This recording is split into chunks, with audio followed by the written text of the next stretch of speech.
Hello tout le monde, j'espère que vous allez bien. Moi ça va super bien. Aujourd'hui j'ai prévu de vous faire une petite vidéo un peu différente. Bon, vous l'aurez vu dans le titre en soi, de quoi ça parle.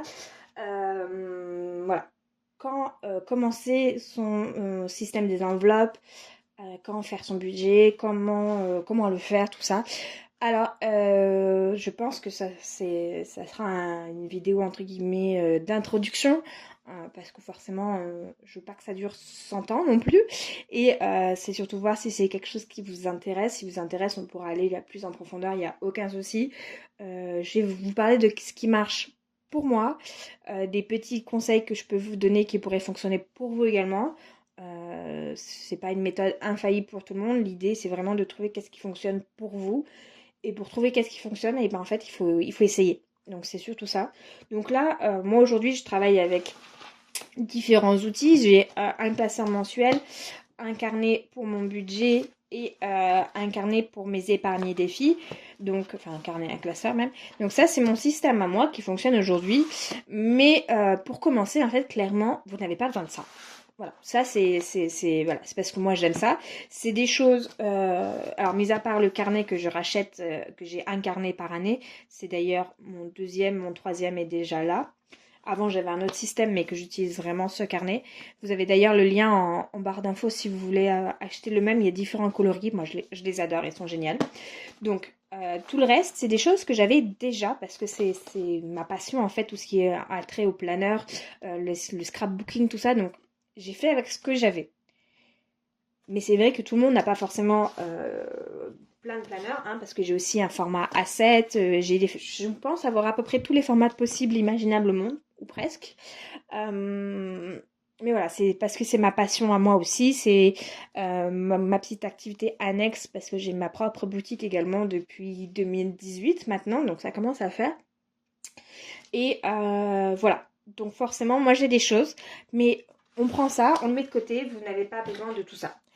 Moi, ce que je vous conseille pour commencer, voilà, c'est le carnet. Le plus important pour commencer, c'est le carnet pour pouvoir faire vos budgets. Donc moi, j'en ai un joli où j'ai mis des onglets, mais voilà, j'en ai... Ils sont tous jolis les miens parce que moi j'ai une passion pour les carnets, mais vous avez tout type de carnet. Principalement, moi je préfère quand il y a une spirale parce que je trouve ça plus facile. Mais voilà, j'ai fait une sélection un peu de ce que j'ai et en même temps je vous montre. Alors ceux-là ils sont immenses. Honnêtement, ils sont immenses. Je les ai trouvés à Emma. Ils ont 4 intercalaires. Mais ils coûtent que 4,50 €. Donc honnêtement, voilà, c'est vraiment une bonne affaire. Ils sont super beaux en plus, on va pas se mentir.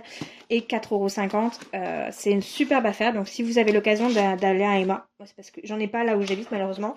Donc c'est pour ça que j'en ai acheté deux. Voilà, moi j'ai besoin d'avoir des carnets pour tout ce que je fais. Si vous voulez, j'ai un joli carnet pour mettre le résultat final que je vais suivre. Et ensuite, j'ai un carnet où je me sers de brouillon, entre guillemets. Donc celui-ci, il a vécu. Hein, il a la couverture qui ne ressemble plus à rien. Donc ça, c'est mon carnet brouillon. Donc vous voyez, j'ai plein de carnets. Mais voilà, pour moi, ce que je vous conseille vraiment, c'est un carnet ou un classeur, ce que vous voulez. Personnellement, je fonctionne papier. Vous pouvez faire ça également avec une feuille Excel si vous êtes plus ordinateur numérique. Moi, j'aime le papier. Donc, je fonctionne papier, c'est plus visuel. Et le fait d'écrire, j'imprègne mieux mon cerveau. Donc, je vous conseille vraiment de commencer avec un carnet, de faire votre budget. Avant même de commencer le système des enveloppes, je pense que ce qui est important, c'est vraiment de faire votre budget, de travailler votre budget. C'est ça qui fera qu'après, si votre budget est entre guillemets stable, acquis, une fois que vous passerez au système des enveloppes, ça sera une transition vraiment qui se fera sans effort. Donc, pourquoi je vous dis ça? Je vais vous montrer un exemple concret. Donc, j'ai toujours fait mon budget. Ça fait des années que je fais mon budget. Avant, c'était sur d'autres systèmes. C'était sur des cahiers, des Rincon Rand. Voilà, j'ai toujours eu des tonnes de systèmes différents. Excusez-moi pour la petite interruption. Donc, je disais, j'ai toujours fait mon budget, mais pas forcément toujours le système des enveloppes. Je l'ai eu fait dans le passé, puis j'ai arrêté et j'ai repris, si je dis pas de bêtises, au mois de mai. Donc là, pour vous donner un exemple, donc je faisais mon budget. Donc en perso, je me prévoyais 100 €. Sauf que comme vous voyez, en janvier, j'ai dépensé 3 fois ce que j'avais prévu. Et c'était ça tous les mois, en fait. Même si j'avais mon budget, je dépassais ce que j'avais budgété. Donc si vous voulez, le système des enveloppes, il m'a permis de vraiment finaliser ça, mais j'avais une base. Voilà, toutes mes charges fixes étaient prévues, étaient budgétées, entre guillemets, mes revenus, mes charges fixes. Et ensuite, c'est au niveau des charges variables que les enveloppes sont vraiment venues aider, et c'est ce qui m'a permis mince, je perds mes mots, excusez-moi. C'est ce qui m'a permis de pouvoir épargner par la suite parce que c'est clairement le système des enveloppes qui m'a permis de mettre beaucoup plus de côté. Donc, la grande question, et que je pense le plus important de commencer avec, même si j'ai déjà parlé de beaucoup de choses, c'est quand commencer. Et bien clairement, aujourd'hui, il n'y a pas de bon ou de mauvais moment pour commencer. Si vous cherchez le bon moment, il y sera jamais. Il y aura toujours, oui, mais ce mois-ci, j'ai des trop grosses factures à payer, j'ai la régularisation d'eau, j'ai le ci. Oui, je suis d'accord. Il y aura toujours quelque chose. Mais à un moment, il faut y aller. Voilà. Il y aura jamais le bon moment parfait que vous attendez. Donc, allez-y. Et puis, vous arrangerez ça au fur et à mesure. Ça se travaille. Voilà. Je pense que vous me l'avez déjà entendu dire, mais un budget n'est pas fixe. Il se travaille mois après mois. C'est vraiment un travail à faire. Et c'est ça qui permet d'avoir des résultats qui, honnêtement, sont très, très bons. Donc voilà, il n'y a qu'en essayant que vous pourrez d'ailleurs vous en rendre compte du résultat. Mais voilà, il n'y a pas de bon ou de mauvais moment. Allez-y, commencez. Prenez une feuille de papier, listez, listez déjà ce que vous savez que vous payez. Ensuite, pour vraiment finaliser, prenez votre relevé de compte.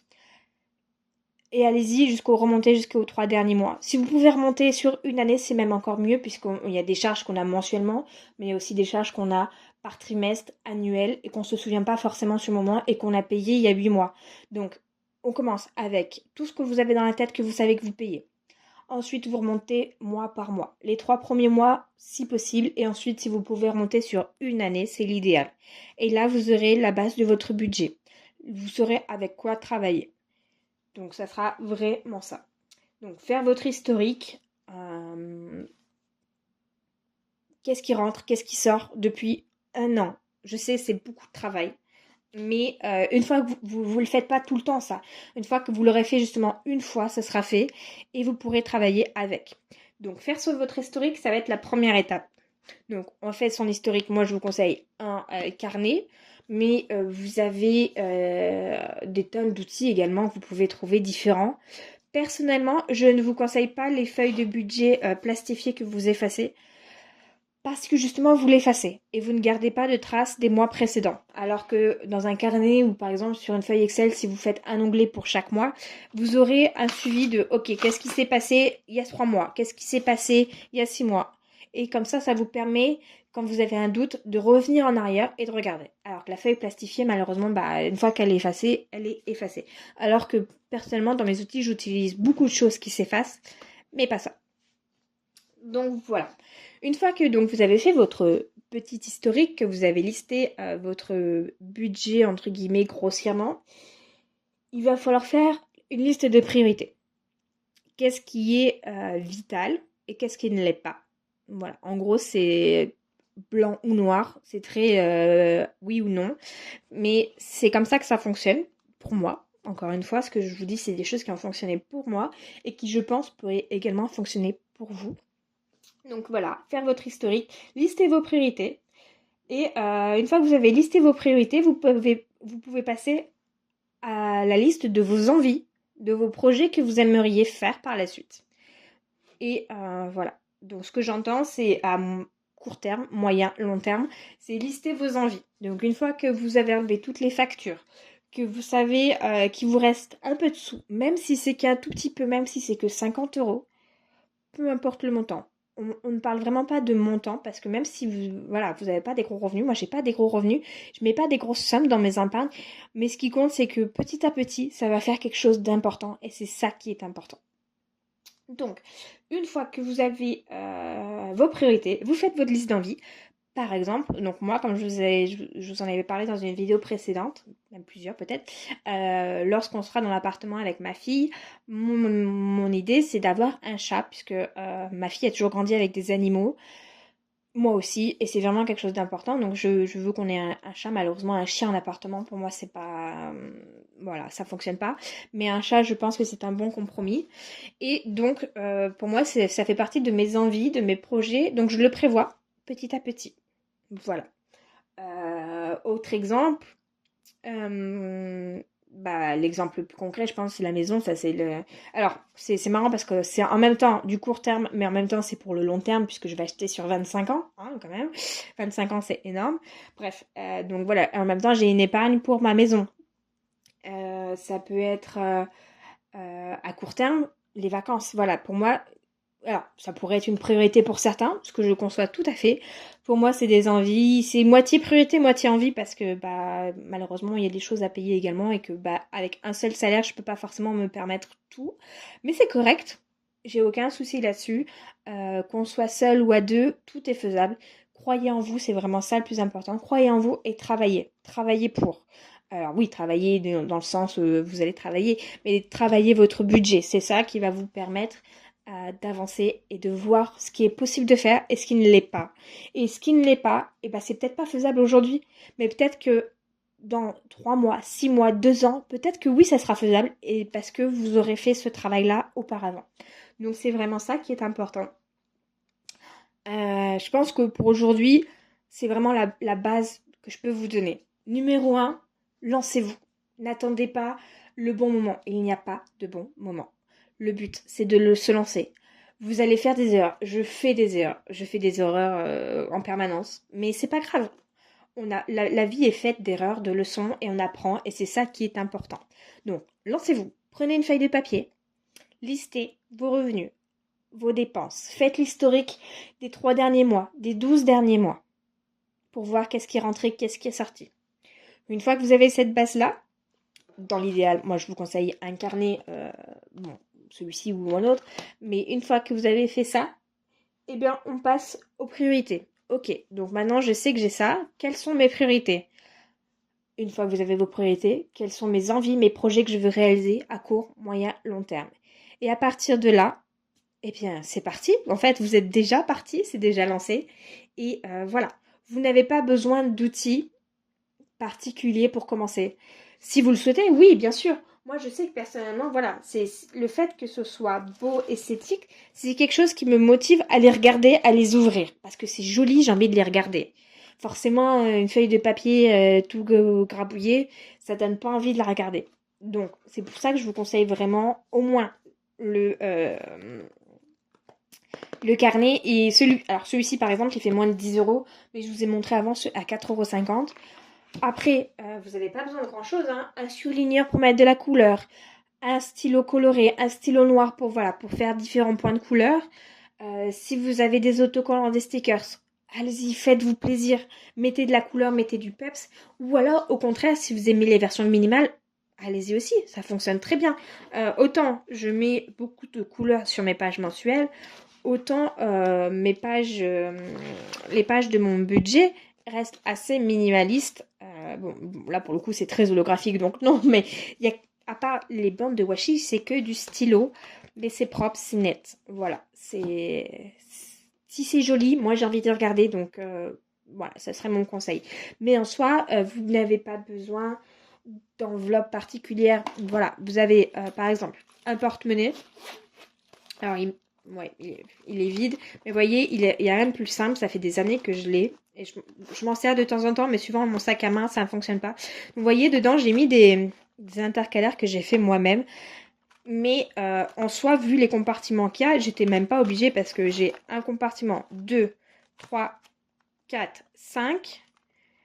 Une pochette devant, ça fait 6. Ça faisait déjà 6. Voilà.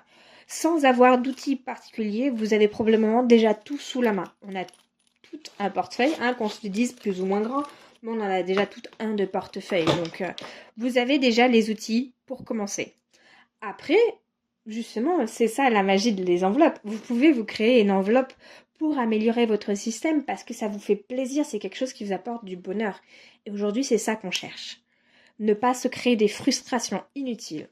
Vraiment, c'est ça. Donc, je pense que j'ai été claire dans l'ensemble, j'espère, parce que j'ai tendance à m'éparpiller énormément. Mais l'idée est là. Faites-vous plaisir, mais travaillez pour. ça se fera pas du jour au lendemain malheureusement. Ou alors si, dès le premier mois, ça va fonctionner et bingo. Mais c'est pas parce que ça va fonctionner un mois que le mois d'après, ça va fonctionner également. Ça se travaille perpétuellement, mois après mois. Parce que votre situation va changer. Parce que vous allez avoir envie d'agrandir votre famille, par exemple. Parce que vous allez vouloir acheter une maison. Parce que vous voulez changer de voiture. Pour des millions de raisons, votre situation va changer au fur et à mesure de votre vie. Et c'est tout à fait normal. Donc, allez-y, lancez-vous, mais continuez à travailler. Voilà. Je pense que c'est tout. Si ça vous a plu, si j'ai pas été claire ou quoi que ce soit, n'hésitez pas à me le dire dans les commentaires. Si vous voulez qu'on aille plus en profondeur sur certains sujets, parce que là, je pense que j'ai été de partout en même temps. Mais voilà, si ça vous intéresse, n'hésitez pas à me le dire. Vous pouvez également me contacter sur Instagram. Vous avez mon Instagram dans la barre d'infos. D'ailleurs, vous avez à peu près tout dans la barre d'infos. Mais voilà. Si vous avez besoin d'outils pour commencer, bah j'en vends quand même. Hein, voilà. Même si je vous dis que vous n'en avez pas besoin, bah j'en vends. Bah oui. Mais bref, c'est comme ça. Parce que j'aime les choses jolies, donc c'est ça. Et puis j'utilise mes propres créations d'ailleurs, donc je vous les montrerai dans une future vidéo. En tout cas, j'espère que vous avez trouvé ça intéressant, que peut-être ou pas vous avez appris des choses. Si vous avez appris des choses, tant mieux. Si c'est pas le cas, bah, c'est que vous êtes déjà bien avancé, donc franchement c'est super. Et voilà. En attendant, on se retrouvera très prochainement pour une future vidéo. Prenez soin de vous et je vous dis à la prochaine. Bye bye!